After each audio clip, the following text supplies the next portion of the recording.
our power to lower the cost today.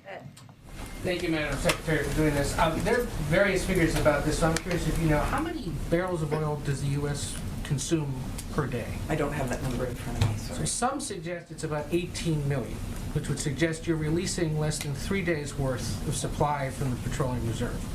Why is that enough? Well, what we are doing, plus what other countries may be doing, which will be less than what we're doing, because we have the largest amount of strategic petroleum reserves, we believe will be this bridge. I mean, the Energy Information Agency has said, for example, that in December, this is what they have projected. Now, again, it's probably more of an art than a science. Projecting is subject to a lot of different volatility, but that in December, the price will be $3.19 a gallon, and then in January, continue to go down. So this is really a question about a short-term strategy that allows us to make this bridge. So it's not, we're going to not supply all of the oil for 3 days, obviously. We will be releasing it over a period of time, and we will have a certain amount that each particular cavern is releasing. But we're not saying that we're going to be supplying all oil for the country. We're just going to try to do what we can to temper. And it's coming over several weeks then, you said? Mm-hmm. It will be.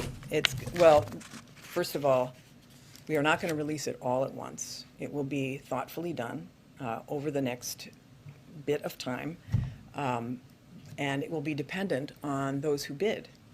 So that takes a little bit of time to do. But listening to you just now, it sounds Yes. like you're saying price is going to hit a certain amount in December, and then down into January.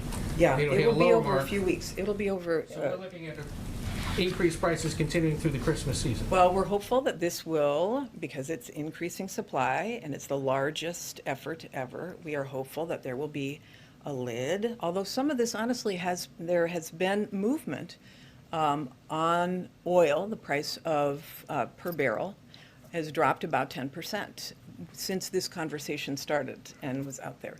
So we're hopeful that prices will be stabilized and start to move down.